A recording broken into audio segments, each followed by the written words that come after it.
Thank you, Senator, and thank you, all of you, for taking the time to be here. I want to, in particular, thank members of the Port Commission. Madam President, it's good to be here. Thank you for the opportunity. Elaine, thank you for opening things up for all of us. To Caroline, an incredible team. No one does it better than Visit California. We're immeasurably grateful for her stewardship, her leadership, her faith that we would turn the page on this pandemic and now begin the work of rebuilding an industry that really had the sledgehammer taken to it over the course of last year. Carolyn is not wrong to highlight the fact that this industry has been disproportionately impacted by this pandemic. She was not wrong to identify that $145 billion of economic activity that was a record amount in 2019 that has been decimated over the course of the last 18 or so months. But with that comes a mindset that brings us here today, one of resilience, one of optimism, as the Senator just said, one of hopefulness and confidence that the best days are not behind us, but the best days are ahead of us. So in that spirit, I am here as well to highlight and announce, as the bells ring, in a new day here, not only in San Francisco, but the state of California, as we look forward to moving beyond the blueprint tomorrow, formally and officially here in the state of California. And we are able to announce that and achieve that because of all of you, because of the incredible work of 40 million Californians strong, because of your resilience, because of your faith to not only keep yourself safe, your family safe, but the work you did on behalf of your community, county, regions, this state, and the contributions we've made all across the rest of the nation. California was the first state to move forward with the stay-at-home order, and I thought it very interesting that Assembly Member highlighted the fact that California's economy outperformed other states because of those health policies. And the important point that Assemblyman Chu was making, I think, needs to be highlighted over and over and over again. Florida actually had worse economic outcome over the course of the last year than the state of California. So did Texas. The economy in the state of California did not contract as much as those states, and we had better health outcomes. It was because of the health first focus that this state is not poised to recover. It's poised, as was noted, to come roaring back. And don't take my word for it. Just look at the data. Look at the facts. 38% of America's jobs came out of the state of California last month. 41% of America's jobs came out of the state of California in February. A record budget surplus, arguably now north of $80 billion, that will allow us to make the kinds of investments that were being highlighted just a moment ago in terms of infrastructure here at the port, to invest in our human infrastructure, in our K-12 education system, to address the pre-existing conditions in this state, affordability, housing, and yes, homelessness. Record investments we'll be making in those spaces. But we're here primarily because California has excelled in another category, and that's vaccinations. And I just want to thank everybody that's taken the time to take that life-saving vaccination. We have now administered over 72% of Californians 18 and older have received at least one dose of vaccine. 72% of Californians. That's among the highest rates of vaccination in the United States of America. We achieved the 70% goal over 1 month before the stated goal of July 4th that President Biden has announced. 40.4 million doses of vaccines have been administered here in the state of California. And just a few weeks ago, we launched an incentive program in order to continue that work. We started to see a decline in first doses. We started to see a decline all across the United States, not just here in the state of California. Mindful of that, we decided to move forward with the incredible support of the Senator and the Assembly member, their leadership, to invest over $100 million in incentives to encourage people to get vaccinated. We have seen week over week, though tomorrow we're going to get the new numbers, and I think they're arguably more favorable, but week over week, 13.8%, a 14% increase in administered doses since we initiated the vaccination incentives. We have seen over a 22% increase in reported cases, and that differentiation is really just a data collection differentiation. The point being, we are confident these vaccines incentives have worked, and that's why we want to continue in that spirit. And I'll announce here in just a brief moment some of the new incentives that we will be advancing here today. But I want to highlight some of the current incentives, and I want to highlight what we're doing briefly tomorrow. Tomorrow, 10 individuals in the state of California, 22 million eligible Californians, 10 individuals will receive $1.5 million each. Those that have been vaccinated with at least one dose are eligible. You're still eligible if you get vaccinated today. We encourage folks that are on the fence. Tomorrow, you have an equal chance with those others to receive a call from the Department of Public Health and receive $1.5 million. 10 individuals tomorrow morning will have that opportunity. Just last week on Friday, we drew 15 names. 11 of them have been contacted. They've each received $50,000. We highlighted one young lady under the age of 18. Not only did she receive $50,000, but she received confidence and security that she can fulfill her dream of actually going to college. And her mind now has been stretched, and so has her family's, because she had the courage to bring her family a few months ago to get vaccinated. And for that, she was rewarded through this random draw with $50,000. 30 individuals have been pulled and are receiving $50,000 checks as part of our incentive package. In addition to all of that, you receive $50. Anybody that gets vaccinated will get a $50 gift card, not in the mail, but on your email or on a text message.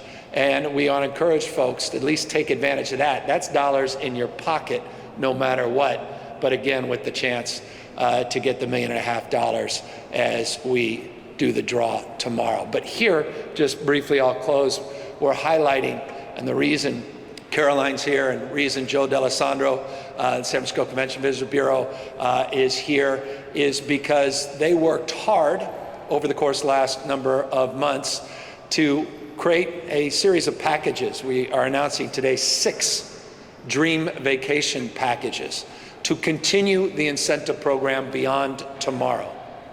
We'll be doing a drawing on July 1st for these 6 Dream Vacation packages, one here in San Francisco, a couple down in San Diego, one in Anaheim/Orange County, of course Los Angeles will also be providing one of these packages. And you can't think of California without thinking about the Ritz-Carlton down in Palm Springs. At least I'm told the Ritz-Carlton down in Palm Springs is spectacular. Now, that said, I want to thank all of our partners, not only at Visit California, but all our hospitality partners that are providing these Dream Vacations, and they are offsetting the cost associated with that. The state is going to provide an additional $2,000 for travel, so your travel's covered. But these are packages that include, and I don't want to hear boos, I know where I am in San Francisco, but floor seats at a Lakers game. That include, as an example, Disneyland, Legoland, SeaWorld, opportunities not just only to stay at that Ritz-Carlton down in Palm Springs, but opportunity to stay at hotels up here, Symphony down south, a series of spectacular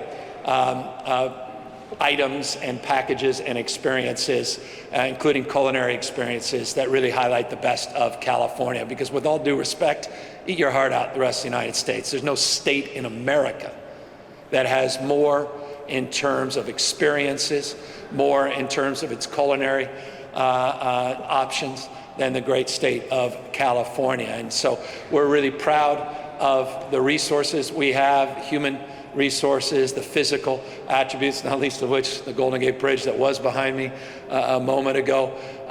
We want to highlight all of that and remind people of the opportunity with California reopening tomorrow. No more physical distancing requirements, no more caps on occupancy, moving beyond the blueprint, aligning with the CDC on masks mandates. That all goes into effect midnight tonight in the state of California. So with that, we are happy to answer any questions. And as I said, I want to just thank all Californians out there. It's been a tough and challenging year. The fear, anxiety that all of you have worked through is not lost on any of us. And we recognize, as Carolyn said, our responsibility, not just to be here today and tomorrow, but as we fully recover as a state, mindful about the disparities that persist in this state, mindful of our responsibility to support our small businesses and get our hospitality and tourism industry back on its feet. With that, happy to answer questions. Hey, Governor, I'm Cornell from ABC 7 News. Just a quick question about masking. After tomorrow, we got some clarification from Cal OSHA on Friday, but still some lingering questions about the workplace and what will happen between tomorrow and the end of the month when Cal OSHA is supposed to adopt these new rules. Should people still continue to wear masks at work? Look, if they adopt the guidelines they published Friday, the answer is no, and we'll codify that with an executive order to make that clear on the 17th. So that should clear up any ambiguity. If they take the action that was highlighted on Friday, the published action, then we'll move forward as it relates to the ALJ process and that rulemaking gap between any action on the 17th and the 28th with an executive order that clarifies that, and will be consistent with the CDC guidelines. Good morning, Governor. Greg Thomas with the San Francisco Chronicle. With everybody traveling around maskless soon, is the state getting any closer to developing a framework for some kind of a vaccination verification system, similar to what they have in New York, for example? We'll be doing something that provides you the opportunity, and we'll announce this later this week, to have an electronic version of your paper version of vaccination. It's not a passport, it's not a requirement, it's just the ability now to have an electronic version of that paper version. And so you'll hear more about that in the next couple of days. Hey, Governor, Scott Schaefer from KQED. Question about people who are not vaccinated. Will they be expected to voluntarily disclose that they, in fact, have not been vaccinated? Will there be a burden on businesses to verify that?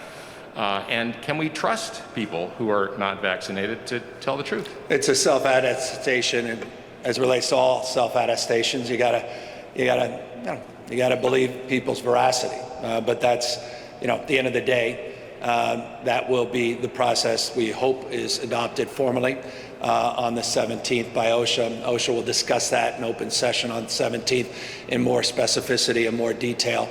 But that self-attestation is what was advertised, at least made public as it relates to the rulemaking on Friday. Look, I want to encourage people, and I think this question highlights the importance of the ongoing work. We're not done. This is not spiking the football tomorrow. It's not mission accomplished tomorrow. This virus is not going away tomorrow. This pandemic's not behind us tomorrow. We're very mindful that already in 2021, globally, more people have lost their lives to COVID than the entire year 2020. We're very mindful, as was noted just a moment ago, of all the variants, not least of which our own West Coast variants, of which there are two, and the majority of variants we're seeing now across the country, particularly the B117, the UK variant. UK variant in the state of California is not yet a majority of those that we are sequencing. The West Coast continues to be, but again, we're mindful of that, mindful of the W mutation coming out of India, mindful of the summer months, mindful of those states that do not have vaccination rates nearly as high as our state, mindful that we are one large state. There are places like Lassen County that have, last I looked, about 26% of their population in that county vaccinated. You're over 80% here in San Francisco, 88+% in Marin, 83+% in San Diego. So that differentiation regionally, globally, variants, That's why we want to continue the incentives. That's why we are announcing the incentive draw on July 1st here for these vacations. We said that those $50 cards would continue as supplies last, 2 million cards in total. We are pleased that Taco Bell, Chipotle have also done incentives starting tomorrow. Those very addictive Dorito tacos, for example, you can get one free if you're vaccinated starting tomorrow. Maybe that's the incentive you need. Others, like the Warriors and the Clippers, are doing discounts at the Chase Center starting tomorrow through the 25th. You get 20% off of all Warriors merchandise. So we're aligning with the CDC. We have some workplace issues as it relates to self-attestation we have to work through. People, we hope, will be honest about that. And we are consistent with the CDC as it relates to a process where people, we recommend, consistent with the CDC, if you haven't been vaccinated and you're in public or you're in a large indoor setting, we encourage mask wearing. And that's the CDC framework. But again, it's on the basis of trust, and that's the system that is in place nationally. It's a system being placed in the state of California. If I could just ask a quick follow-up on the mask. Will businesses still be required to provide N95 masks? And will there still be inconsistencies for, say, waiters, wait staff, having to wear masks inside but not outside? That's well, businesses will have a lot of freedom and choice as it relates to the masking. The state of California is going to provide those masks for those individuals that self-attest as not being vaccinated. So the state is going to provide those masks, large quantity of those masks up and down the spectrum. Businesses can continue to make choices for themselves, what works for your business. We're not going to mandate, there's no mandated passports, but businesses can require verification. Businesses can require mask wearing. Businesses have the freedom of choice across the spectrum. So you're going to be in a scenario where a lot of people are going to be wearing masks because they choose to wear masks, because businesses make requirements as it relates to masking. So this is not, we're not where we all want to be, which is this pandemic completely extinguished. We're just at a point with vaccination rates this low and case rates this low. And by the way, California has the third lowest positivity rate in America and among the lowest case rates in America, that we're in a position to move beyond the blueprint tomorrow. With that, I will take, you guys have any more to say? I'm going to leave. These guys are busy. I want to just personally thank the senator and the assembly member for their incredible leadership and stewardship. They've done just a magnificent job, not only on behalf of folks here in the city and county of San Francisco, but their leadership and example all across the rest of the state, and as I said, across the nation, is notable. So thank you, Senator. Thank you, Assembly Member, for all your extraordinary work this last year. I mean it. And to Carolyn, again, no one does it better than Visit California. And if you don't believe me, go online. Take a look at all these ads. We're really proud, and I appreciate the Assembly Member highlighting the $95 million we're investing in this new ad campaign. It makes you feel good because you're just reminded how spectacular a state this is and what it's all about families, it's about dreams, it's about magical moments, and it's about experiences. And that's what they sell, and that's what the hospitality industry does every single day. And to Elaine and the team here at the port, it is good to be here. We aren't the only people that suffered through a pandemic in this building. In 1918 and 19, there were probably some assembly members and mayors standing right here as well. And so, as we know, the state recovered, the city recovered, and we will again. The best truly is yet to come. Thank you all very, very much.